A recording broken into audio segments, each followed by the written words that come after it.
کبھی آپ نے سوچا ہے کہ ایک عام سا انسان ایک چھوٹے سے شہر کا فلسفی کیسے ایک دن ایسا نام بن جاتا ہے کہ دنیا کے کونے کونے میں لوگ اس کا ذکر کرتے ہیں؟ یہ کہانی ہے اوشو کی، ایک ایسی شخصیت جس نے محبت، مراقبہ اور آزادی کی بات کی، لیکن ساتھ ہی اپنے خیالات سے پوری دنیا میں تنازع کھڑا کر دیا۔ 1931 برٹش انڈیا کا بھوپال، ایک لڑکا پیدا ہوا جس کا نام رکھا گیا چندر موہن جین، لیکن دنیا اسے بعد میں اوشو کے نام سے جاننے لگی۔ اس کی اپنی قبر پر لکھا ہے، وہ کبھی پیدا نہیں ہوا، کبھی مرا نہیں، صرف اس زمین پر آیا اور چلا گیا۔ 21 سال کی عمر میں ایک باغ کے درخت کے نیچے بیٹھے بیٹھے اس نے دعویٰ کیا کہ اسے روحانی بیداری یا انلائٹنمنٹ حاصل ہو گئی ہے۔ سوچیں ذرا، 21 سال کی عمر میں ہم میں سے زیادہ تر یہ سوچ رہے ہوتے ہیں کہ زندگی کا راستہ کیا ہو، اور اوشو کہہ رہا تھا میں نے سب دیکھ لیا، سب پا لیا۔ اوشو فلسفہ پڑھاتا تھا، لیکن کلاس روم سے باہر اس کے الفاظ بجلی بن کر گرتے۔ وہ کہتا روایتی مذاہب مر چکے ہیں، گاندھی غربت کی عبادت کرتے ہیں، کیپٹلزم ہی انڈیا کو آگے بڑھا سکتی ہے۔ یہ باتیں سن کر لوگ چونک جاتے، کچھ تو کہتے کہ اوشو کی زبان پر سوئم سرسوتی بول رہی ہے، کچھ اس کے مخالف ہو گئے۔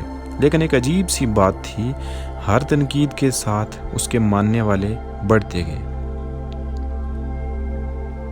اوشو کا خواب تھا کہ انسان روایات کے بوجھ سے نکلے۔ وہ کہتا تھا زندگی کو جشن بنا دو، محبت میں جیو، مراقبہ میں جیو، جسم اور روح دونوں کی آزادی پاؤ۔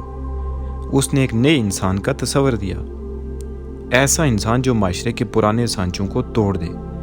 وہ خبردار کرتا تھا کہ اگر ایسا نہ ہوا تو دنیا تباہ ہو جائے گی۔ 70s کی دہائی میں اوشو نے پونے میں ایک آشرم قائم کیا، یہاں ویسٹ سے آنے والے لوگ بھی کھینچے چلے آئے۔ صرف 7 سال میں 50,000 ویسٹرن یہاں پہنچے۔ یہاں اوشو نے ڈائنامک میڈیٹیشن متعارف کرائی، جسمانی حرکات، چیخ، ہنسی اور پھر مکمل خاموشی، گویا جسم اور روح دونوں کا جھاڑو پھیر دینا۔ 1981 میں حالات پلٹے، حکومت نے ویزے روک دیے، ٹیکس کا معاملہ کھڑا ہو گیا اور ایک قاتلانہ حملہ بھی ہوا۔ اوشو نے پورا آشرم سمیٹا اور امریکہ کے اوریگن میں 64,000 ایکڑ پر مشتمل ایک نیا شہر بسا دیا، رجنیش پورم۔ یہاں بھی مخالفت ہوئی، قانونی لڑائیاں ہوئیں، اور پھر 1985 میں امیگریشن فراڈ کے الزام میں گرفتار کر لیا گیا۔ اوشو نے جرمانہ بھر کے امریکہ چھوڑ دیا۔ واپس ہندوستان پہنچا تو لاکھوں لوگ استقبال کے لیے کھڑے تھے، لیکن صحت گرنے لگی۔ اس نے امریکہ پر زہر دینے کا الزام لگایا۔ 1989 میں اس نے اپنا نام اوشو رکھ لیا۔ 19 جنوری 1990 کو دل کا دورہ پڑا اور 58 سال کی عمر میں دنیا چھوڑ گیا۔ آج اوشو کے خیالات 60 سے زیادہ زبانوں میں موجود ہیں۔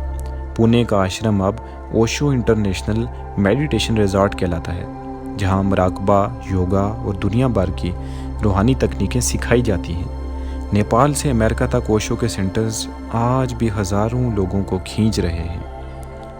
اوشو کی زندگی ہمیں ایک چیز سکھاتی ہے، سب کو راضی کرنا ضروری نہیں، ضروری یہ ہے کہ تم اپنے سچ پر قائم رہو۔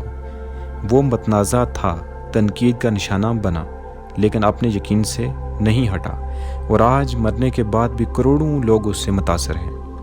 اوشو کہتا تھا ہر شخص ایک خاص مقصد کے ساتھ اس دنیا میں آتا ہے، تم یہاں حادثاتی طور پر نہیں ہو، تمہاری زندگی کے پیچھے ایک معنی ہے۔ تو سوال یہ ہے، تمہارا مقصد آخر ہے کیا؟ اگر آپ کو میرا کانٹینٹ اچھا لگا اور آپ چاہتے ہیں کہ اس طرح کی مزید انٹرسٹنگ شخصیات کے اوپر اور نالجیبل ویڈیوز بنائی جائیں، تو میرے چینل کو سبسکرائب کیجئے اور ویڈیو کو لائک کیجئے۔